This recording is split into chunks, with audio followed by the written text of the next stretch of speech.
Então vamos falar mais um pouco sobre o livro do Juremir Machado da Silva, História Regional da Infâmia. Algumas semanas nós falamos sobre a parte mais importante do livro, que é a Revolução Farroupilha, né? E agora, num segundo momento, a gente se destaca porque o Juremir acaba abrindo também para Canudos, para a Revolta da Chibata, né? E a Balaiada também. Então, isso são assuntos bem interessantes. Chamar a atenção para a forma da escrita do Juremir, né? O texto, ele te permite um riso, um sorriso doído, um sorriso triste, uma espécie de dor que você ainda consegue rir, sabe? Ou um riso para disfarçar a dor. Porque o que acontece? Quando você termina de ler, você desmonta toda a construção que foi levantando na tua formação, né?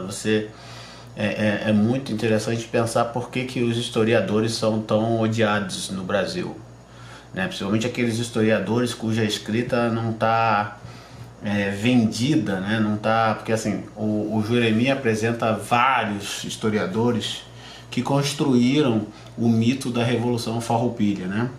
E é de todo tipo, né? O cara que escreve para participar de um concurso nacionalista de valorização da cultura, então o cara vai escrever trabalho. Outros que são próprios militares que constroem a história. Então, quando o Juremir vai pegando os documentos e fazendo comparações, ele encontra desvios da leitura efetiva das coisas que faz a gente pensar na função da história, né? Principalmente nos tempos de hoje, né? Qual a importância do fato, né? E vamos esquecer que o Trump cunhou a coisa lá dos fatos alternativos, e aí todos os nossos outros suas variações mais pobres, né, mais alaranjadas, que elas estão fazendo a mesma coisa.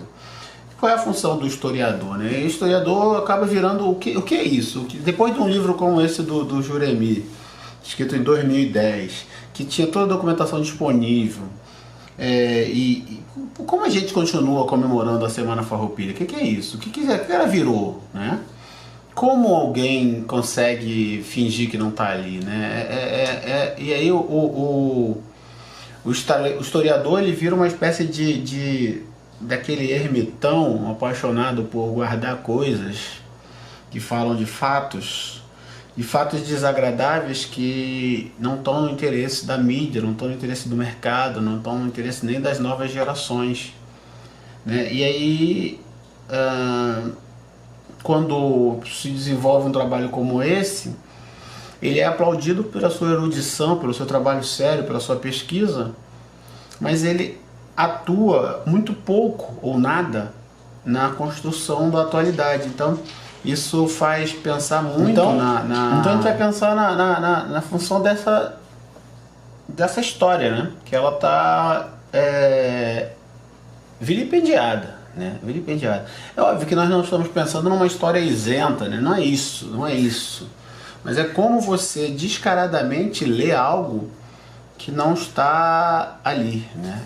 Porque assim, uma coisa é você cometer um equívoco inadvertidamente, né? Agora outra coisa é você alterar o dado, né? Isso é muito problemático e está muito claro no texto. Então ele constrói com mordacidade, com sarcasmo, às vezes com virulência mesmo contra esses outros historiadores. Então, e é legal porque aí você que teve algum tipo de formação histórica e teve alguns nomes como de Solano Lopes, o ditador paraguaio, inclusive, ditador é um termo utilizado como se nós não tivéssemos aqui muito depois de Solano Lopes, e o Frutuoso Rivera no Uruguai. E a gente, claro, você não sabe que o Paraguai, de Solano Lopes, o Paraguai, ele é o único país da América que não teve o advento da escravidão, né? E o Frutuoso Rivera, já falei no passado, ele esteve em negociações com os farroupilhas, mas quando ele faz ali, quando ele liberta os escravos uruguaios e quando ele faz a reforma agrária, os farroupilhas, opa, aí não, né? Que os farroupilhas a gente já sabe, eles fizeram uma revolução oferecendo liberdade para os escravos dos proprietários que fossem fiéis ao império. Os deles eles não colocaram para jogo.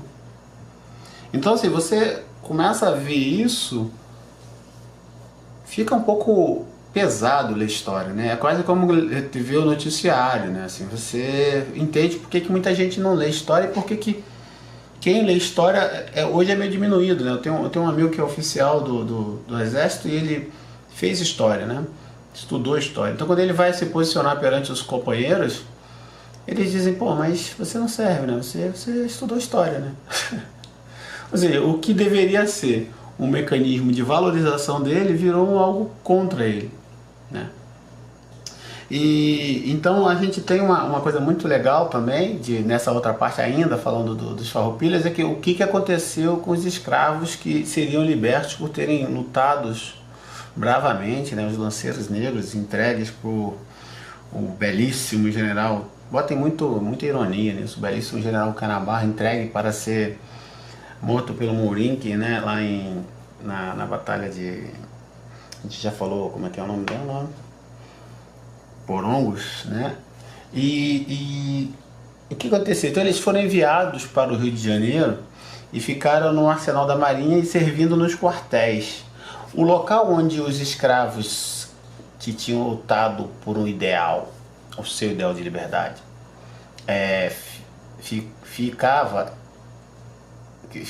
o local ele era pior do que as cadeias atuais do Brasil. E esses eles foram utilizados nos quartéis cariocas e era a principal mão de obra da polícia, da guarda policial permanente. Então temos uma história aí para pensar esses herdeiros dessa galera, né? Então o livro permite, e isso é uma coisa muito legal do livro de qualidade, do livro de história, porque ele vai te deixando quase como uma novela que você precisa ver os outros capítulos que você perdeu. Ele vai te apresentando personagens que só entraram na tua formação de uma forma muito idealizada, né? Que é o caso do Duque de Caxias, né? O Caxias, ele é o pacificador, né? Ele é o cara que no Segundo Império ele consegue acabar com todas as rebeliões. Os métodos que ele utiliza para isso são vergonhosos, né? E talvez para mim, que observo isso agora, assim, estou sabendo isso agora, dá a entender os métodos do nosso Brilhante Ustra, né? E de todo o exército, porque, claro, o Brilhante Ustra é um nome, um conjunto de outros que estão por aí. Mas então o Duque de Caxias, ele tem uma coisa muito interessante, uma fala dele, porque ele combateu na Balaiada, né, lá no Maranhão, e combateu na Farroupilha. E na Balaiada, nos dois, o critério é o seguinte: batam, ou seja, matem, terminem com o pelotão, com o exército, com os negros. E aí depois a gente conversa. A Balaiada deve ter matado 10 mil pessoas, né? Boa parte dela decapitada. E o Farroupilha matou 3 mil, né? Não sei quantos negros morreram nessa brincadeira, mas o método o Caxias vai escrever que a guerra contra a Balaiada era uma guerra contra bandidos, né? Inclusive eles tinham um líder negro, Cosme, que é outro que você já tem duas para você estudar, né? Você tem que estudar, procurar saber quem é esse tal de Caxias, que é o nosso super-herói, e quem é Cosme, né? E aí você tem que estudar a Balaiada, mas também é importante achar o historiador que te apresente algo mais, né? Porque, por exemplo, o Cosme, ele era um super bandido, ele Ele criou uma escola para alfabetizar os rebeldes. Ele matou o senhor dele, o de lá, mas antes de matar, obrigou o senhor a assinar 200 cartas de alforria. Esse é o vilão, né? Esse é o vilão. Cosme é o vilão. Então, aí você... E Caxias, o que ele faz? Ele tem uma passagem que ele fala, bata os escravos, matem os negros, e aí alguns dos líderes da balaiada vão procurar um oficial de Caxias para pegar as armas para matar seus negros, que estavam lutando com eles, né? E assim conseguir a anistia, que costumava ser generosa para os rebeldes brancos. Você tem uma ideia, apesar de ter durado 3 anos e matado 10 mil, a anistia para Farroupilha foi muito mais cara, né? Porque teve que anistiar todos os proprietários, né? Cada negro era pago num valor máximo de negro de 16 a 30 anos, sem doença, em boas condições, equivalia a uns 400 mil réis. Aí eu sou de letras, não me levo muito a sério, mas eu procurei na internet, fiz umas continhas, equivaleria mais ou menos a 90 mil reais hoje, né? 90 mil reais. E eu fiquei pensando também quanto vai custar cada trabalhador morto na Vale, né? Pra gente poder ter uma ideia do valor de um trabalhador na Vale e o valor de um escravo em 1845. Mas então você termina o livro querendo conhecer mais Duque de Caxias, querendo mais conhecer a balaiada, querendo mais saber sobre Canudos, né? Porque ele sai da Revolução Farroupilha, mas antes a gente aprende dois conceitos de história que não faz parte do meu vocabulário, não sei se faz parte do de vocês, que é as Califórnias. As Califórnias eram o seguinte, gente, tinha o Brasil e o Uruguai recém transformado em país, tentando estruturar toda aquela coisa toda. Então o que os nossos super-heróis faziam? Eles iam para o Uruguai roubar gado do Uruguai, né? E levavam o nosso daqui, quando tinha algum tipo de fiscalização, pagar imposto, levavam para lá, e quando terminava eles pegavam os deles e traziam para cá. Mas isso é vergonhoso, mas assim, você tem um presidente que diz que sonega tudo que pode, então parece que é a regra do país. Mas o mais interessante é que eles não só iam buscar gado, eles também pegavam os escravos libertos no Uruguai, ou seja, não libertavam daqui e ainda pegavam os de lá e submetia à lei nacional, né? Essas são as Califórnias. E o general Marinque, né? Marinque que atacou lá os negros desarmados, o general Moringue do Caxias, ele era um dos líderes que fazia essas coisas também normalmente, ou seja, tanto os farroupilhas quanto o exército legal, sem problema nenhum, né? E a outra coisa muito legal que a gente aprende é as ordenações filipinas. O que são as ordenações filipinas? Vamos fingir que exista um teto no salário máximo pago a um servidor público, que seja lá 38 mil, 39 mil reais, 40 mil reais.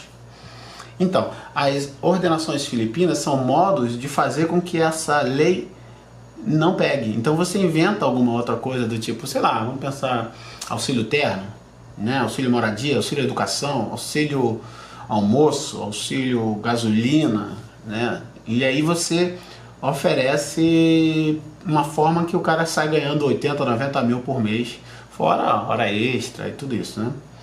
Então, só que nessa época, as ordenações filipinas, elas são para a escravidão. E aí é muito interessante, porque o Juremi, que conta essa história, como eu já falei, desse riso triste, né? Ele vai cunhar a expressão altruísmo egoísta, né? Que é o seguinte: o proprietário de escravo, acossado pelo meio, pelas mudanças sociais, ou por um toque do Senhor que falou para ele que o negro realmente não é um bicho, mas um ser humano, ele se sente comovido para libertar o negro, mas ele não quer libertar o negro assim. Então ele faz um contrato em que o negro, se ele se comportar de forma indevida, ele perde a alforria. E, por exemplo, se o negro está livre, mas ele não pode deixar de sustentar o seu senhor. Ele está livre, mas ele não pode ser pego falando mal do seu senhor, nem agredindo o seu senhor. Ele está livre, mas ele precisa esperar morrer o seu senhor ou os filhos do seu senhor para que ele seja efetivamente livre. Ou seja, essa é toda a história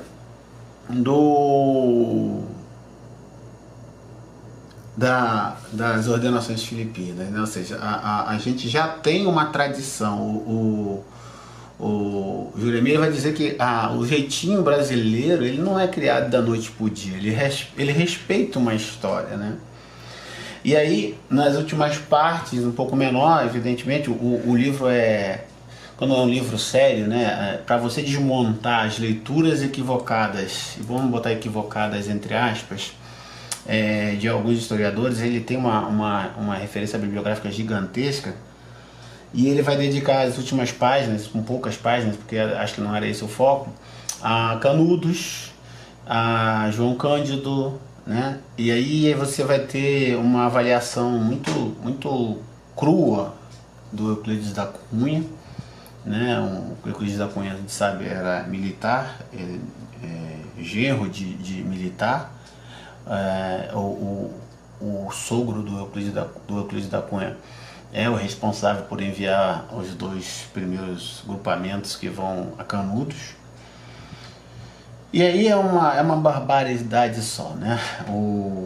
Os 2 primeiros que vão e perdem, depois vai um terceiro, onde está o famoso, aquela rua de Niterói, que é uma das mais importantes de Niterói, deixa eu ver, Moreira César, né, que é uma das ruas, é a Quinta Avenida de Niterói, que era um cortador de cabeças nas revoluções que ele tinha passado, e ele recebe essa homenagem justa. Então ele morre, ele é atingido em Canudos, e aí pronto, aí o exército se sente ofendido e vai com tudo, né? 3 generais para dentro de Canudos, e o resultado é todo mundo degolado, né? Crianças, mulheres. Essas coisas não aparecem na conta, né? Ou quando aparecem, tem uma sensação de que era necessário, né? Só que assim, o Afonso Arinos, né, que é bem famoso, ele vai falar por que essa guerra começou, né? O que é isso aí, né? Por quê? Porque os caras não estavam ameaçando ninguém, eles não tinham vontade de tomar nada de ninguém, não queriam montar um outro país, estavam vivendo lá do jeito deles, né? E aí o Juremir explica, claro, essa guerra acontece por ignorância, por egoísmo, por covardia, né? Por tudo que é de pior na espécie humana. E além disso, claro, por orgulho, né? Porque afinal de contas, um bando de pé rapado, mal arrumado, sem estrutura militar nenhuma, consegue derrubar 3 grupamentos. Como assim, né? Então o João Cândido é mais um caso de vergonha que a gente deveria ter nas escolas, né? O João Cândido, como todo mundo sabe, é o escravo que se rebela contra as punições físicas, né, aos escravos negros que eram marinheiros, e o Hermes da Fonseca, o presidente, diz que aceita, e quando ele diz que aceita, os escravos se rendem, e quando eles se rendem, começa a perseguição, né? Alguns são executados, outros são enviados para os seringais do Amazonas. Dizem que o João Cândido e mais algum grupo é colocado num buraco e que depois jogam cal, mas o João Cândido resiste e depois ele é expulso da marinha e vai viver de estivador. E em 2008 o presidente Lula então anistia o João Cândido, mas não tem nenhum tipo de indenização para os seus herdeiros. Não entendo o pensamento do presidente, mas talvez porque ele não tenha tido nenhum prejuízo financeiro, não perdeu terras, né? Não perdeu muita coisa. Então, assim, é um livro duro de ler, né? E quando termina, você fica com medo de que a história seja toda essa, que você não tenha atos de nobreza mesmo, que seja apenas uma sequência de canalhas que vão fazer o que for necessário para se dar bem. Talvez a ironia contar essa história ajude. Isso entendo que o Juremir tenta rir. Bom, para fechar, ele dá, para acabar com o papo de escravidão suave que tinha no Rio Grande do Sul, ele conta a história de duas escravas que fugiram do seu senhor, né?